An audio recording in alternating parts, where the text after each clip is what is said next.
But I do, and I am going to tell you all about it. Hello ladies and gentlemen, my name is Tarethga, this is my first video, and as title, intro and thumbnail already gave away, we are going to talk about the secrets hidden deep within Duck Season. First I will show you what I found, then we will discuss and try to interpret the lore clues of Duck Season and Boneworks, because these two are connected, spoiler alert, and then I will show you some dead ends I found, so that we may discuss them in the comments. So for me, everything started in the second hour of the game, where I found this magazine that said, maybe you can shine some light on the puzzle and give us a different perspective. Next to it was a toy flashlight, so of course I used it to shine some light on the magazine and nothing happened. But when I pressed the use button, the light color changed, and with the blue light it revealed a message, which only is revealed when you are standing, not when you're crouching to actually read the text or when you're aiming. So you have to kind of figure out how to read the text like that. But if you're able to read the message, you will read the following message. Yes. Greetings, Kid Wizard! If you are reading this, you are still trapped in the game. The trickster demons are trying to use you as an escape to the next plane level. Follow my clues carefully. First, UFO cereal is a trickster's bait, take it. Second, the moments after waking up from a dream are the most effective for dimension travel. Third, 5 puzzle pieces in 5 puzzle places. You must hold them to own them. Fourth, open the other 8 gates, find hidden treasure in each. Fifth, travel to the Arctic, choose your key carefully. Good luck and Godspeed, Kid Wizard, we shall meet on the other side. But that wasn't all of it. The second clue I found here when using the book with the action figure to get really tiny and be able to walk around the house, which revealed this message. Beware the monkey and cat tricksters, greater dangers await you beyond this world. I will contact you in the next game, look for my mark. And let me tell you, by the next game it literally means the next game, Boneworks. But just stick with me for a while and you will see why I'm saying this. Another clue we can find is here on the fridge, where it says don't believe his lies. Which also can be seen here. Seeing that the objects that have a little 7 on them can only be interacted with after getting all the 7 endings, that's what I did. I'll just assume that everyone knows the Bad Dad Bad Kid thing by now, seeing that it is considered the true ending in most discussions I read, and was in MadPat's video, which has over 12 million views.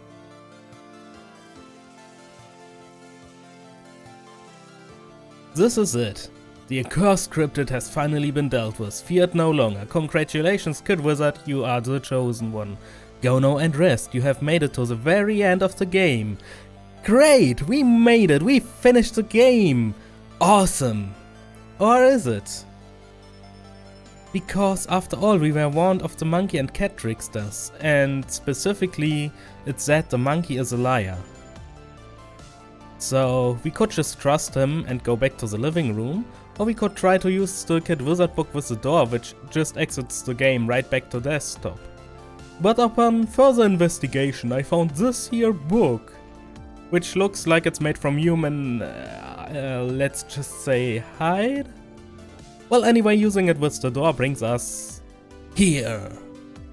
In the VR version, before the PC version came out and the VR version was patched to be the same as the PC version, there was another room here, which can still be found hidden deeper in the game with additional lore. This is actually why I'm making this video.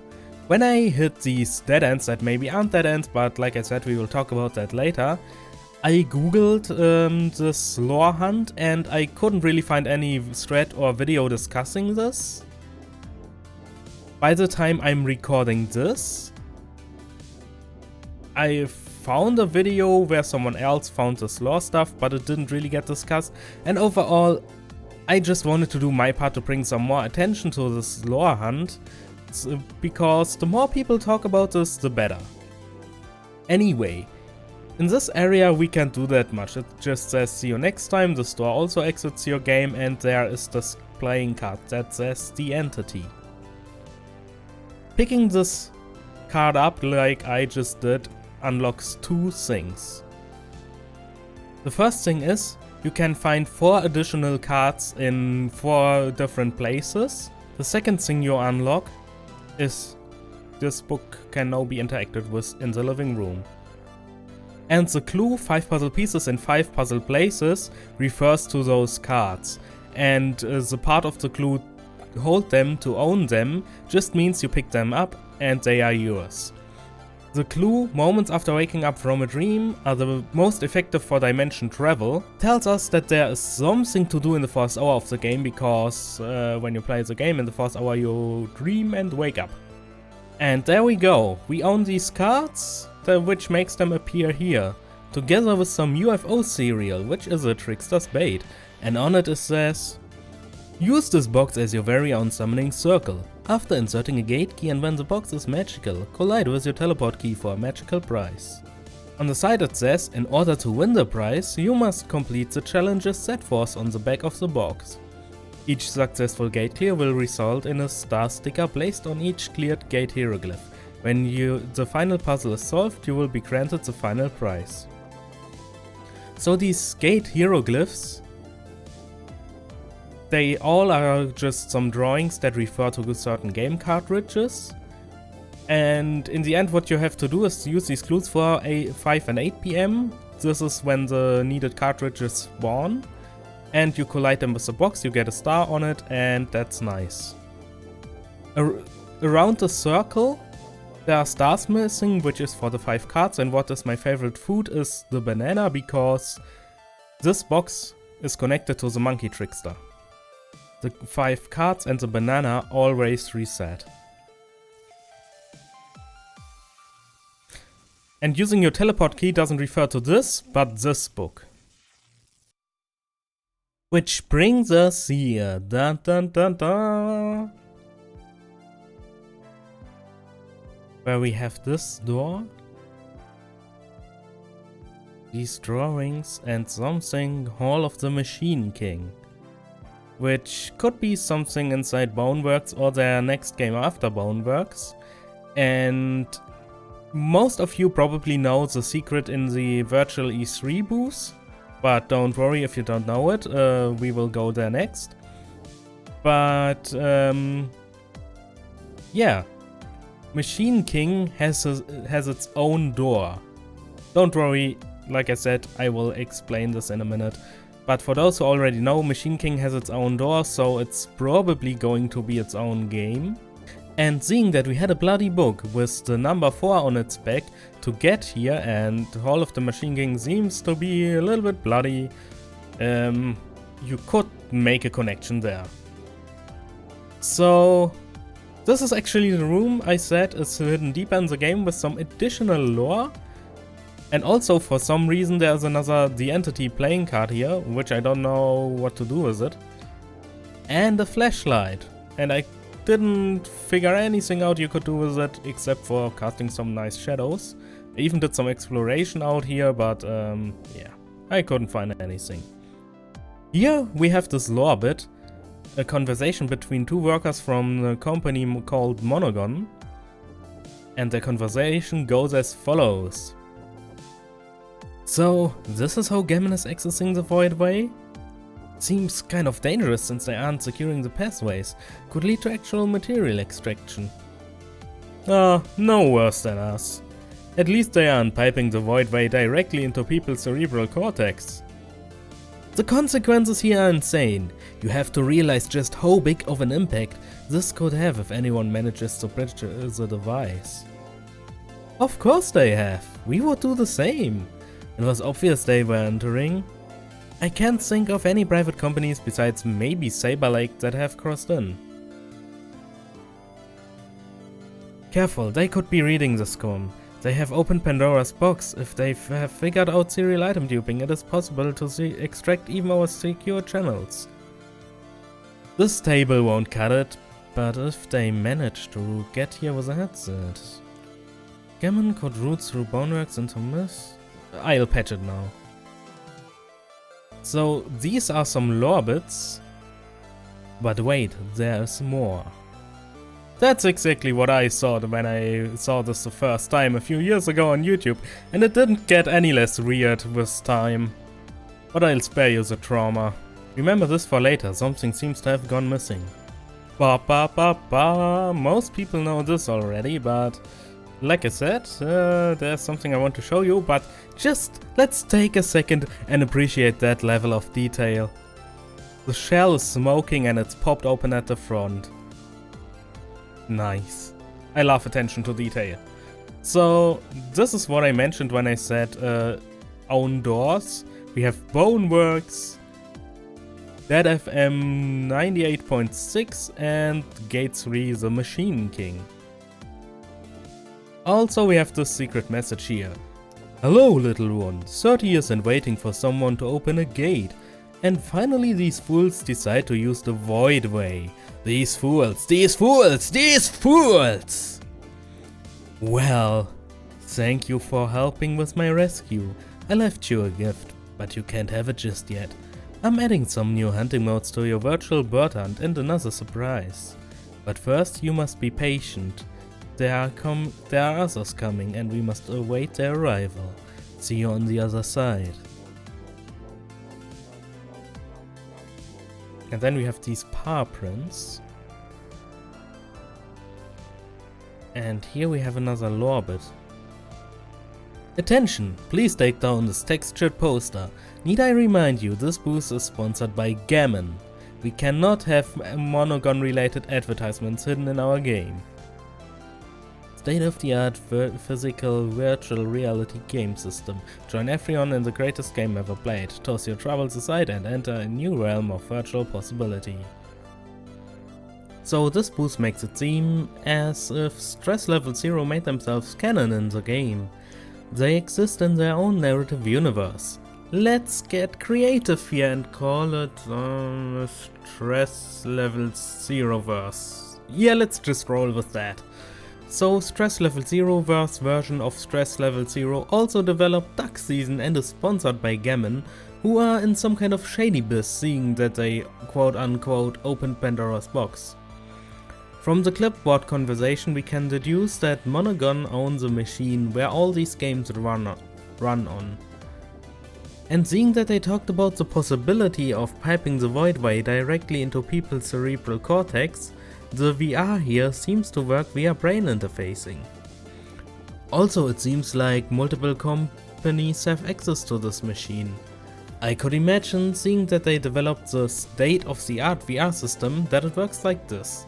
They have one big backend server system where game devs put their games on. Just like Sony or Microsoft need people to release games for their consoles. They need games to sell their system.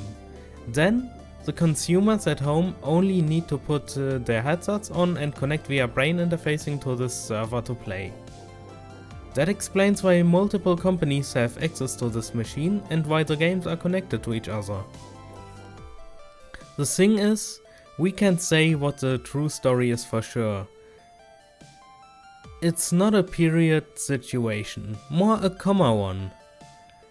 We don't have all the puzzle pieces yet, but what we can do is getting as much information about the sequel as we can. So now for some Boneworks lore. Note that the following snippets are from the Note YouTube channel. I linked the channel and the individual videos in the description and the info tab in the upper right corner. And highly recommend you watch them after this video, or you will miss out on something. We got a new enemy to show off, as well as just this alleyway, which is basically in the first 5 minutes of the game. You come out here and immediately you're in Monogon Industries. So you're in this sort of virtual operating system. This fits with my server theory. And that's where we're taking place. So this is like right after you're kind of getting this like tutorial in here, in this game within a game. Right? You can cover yourself with that monkey. That very well rendered. We see the monkey trickster again. Look at those floppy legs. I mean, this is the beginning of the game, so we want to make sure everyone knows, like, hey, this is about to be a physics bonanza. Start with him. Whoa. What is this, Stranger Things? Yeah. The doorknob is special. Whoa. Alright, you're gonna need that wherever you're going. Let's go on some adventures! Yeah! And that's Boneworks. Our story picks up with you, you as a developer putting the finishing touches on this game, on this experience that's being developed, and you go into this OS to essentially debug the clock. There's stuff going on with the clock, and so what you're playing is like a visual OS that it's self-generating this thing. So we start with your journey to the clock tower to go fix the clock. All these things move. That's so cool. I'm just gonna replace my headset with this headset. That's what he was trying to do to you. Oh, he was trying to do that? I don't want to do that then. You're playing a VR game within a VR game, and the VR game only wants to further immerse you, right? It wants me to put me another level deep. And we see the cat trickster again. Yeah, you have a few more shots. Oh, nice. I mean, this whole factor is designed by AI. So it's like the physical embodiment of what it's trying to accomplish, right? That could be what they refer to as the Machine King, this AI. So like I said, we miss a lot of the puzzle pieces, and we won't get them till Boneworks or even Machine King, but just for fun we can take the pieces we have and use our imagination to fill out the picture. So here's my theory. Like I said before, Monogon created this huge server system for their VR. But this vast amount of processing power gave life to something else. Deep within the machine, an AI achieved sentience, the Machine King. Others too, referred to as demons. They, according to the magazine, need humans to get one level higher, so they create these headset crabs to immerse people down to their level. Wait a second! AIs that trap humans in their game? Get outta here, FNAF! It really is everywhere, I guess. Anyway, in Duck Season then, you play as a kid which plays the in-universe version of Duck Season VR and gets trapped. The canon ending is just the canon ending of the in-universe game, but not ours. Our canon ending is the dog ending, that's why we only get this when we finished all the others. I think this ending is supposed to give us the clue. With this hugging gesture he signals us that he is friendly. And while this could be interpreted as just a Silent Hill reference, I think this is also supposed to tell us something. He's working here and he needs our help. Okay. See, I think that he is a worker who was in the game for maintenance reasons or something like that and got trapped. That's why he shows human behavior like smoking and only gives us a no gesture when we shoot him instead of attacking us right away. Also here in this area we see them facing, opposing each other, playing a boxing animation that is seen nowhere else in the game. Why would they create a new animation if not to tell us something? These two are different ones, and they are fighting each other. The other dog is one of the demons, trying to trap us and to escape. That's what happens in the Eternally Trapped ending, but also in the Dead ending. In both endings, the dog is waving us goodbye, which in this context makes sense. It also makes sense now that we end up in this warehouse-looking area in the Dead ending. At least I never heard of anyone who believes that their soul ends up in a warehouse. But believe whatever you want. Remember, we are trapped in a game. None of this is real. Now back to Boneworks, look at the store knob. It's a baseball, but not just any baseball, it's the Duck Season baseball and the store says welcome home. I could imagine that means that the dev we play as in Boneworks is also a dev of the in-universe Duck Season, and the AI remembers him. It could also be that this message is just for us players. And I guess that this door leads to the door in the final room we found, because in there, the door lacks a doorknob. Now for some loose ends. On the magazine it says, open the other 8 gates, find hidden treasure in each, and travel to the Arctic. What's that about? This cereal box makes it sound like something is supposed to happen after every single gate key, and seeing that this text refers to a location where you get with the book, I could imagine that the cereal box was at some point supposed to be our main teleportation device. We can teleport to 8 different locations, which could be what the 8 gates refer to. But who knows, maybe these texts refer to something that was planned but changed in development, and this final room was the final prize and end for now. Maybe the 8 gates and Arctic clue are to be solved in Boneworks. Also at some point a gun spawned. Is there something we need to do with it? We get this message and there is no 11th hour. in the game, but this is said by the cat, so it could be a red herring. Then we have these secret messages that only appear once and can only reappear when you exit and re-enter the booth. They could be just jokes, but the time couch in a cat clock area. And what about this second kid wizard book that can't be interacted with? And that bug. Well, it's probably just a bug. But why are there so many references to the father? Red herrings maybe?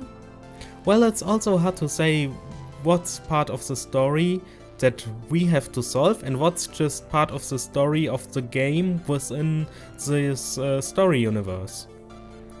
And seeing this part, it could be that this can only be solved in the VR version. Which would be sad, seeing that I neither own a VR headset, nor will I be able to afford one in the foreseeable future.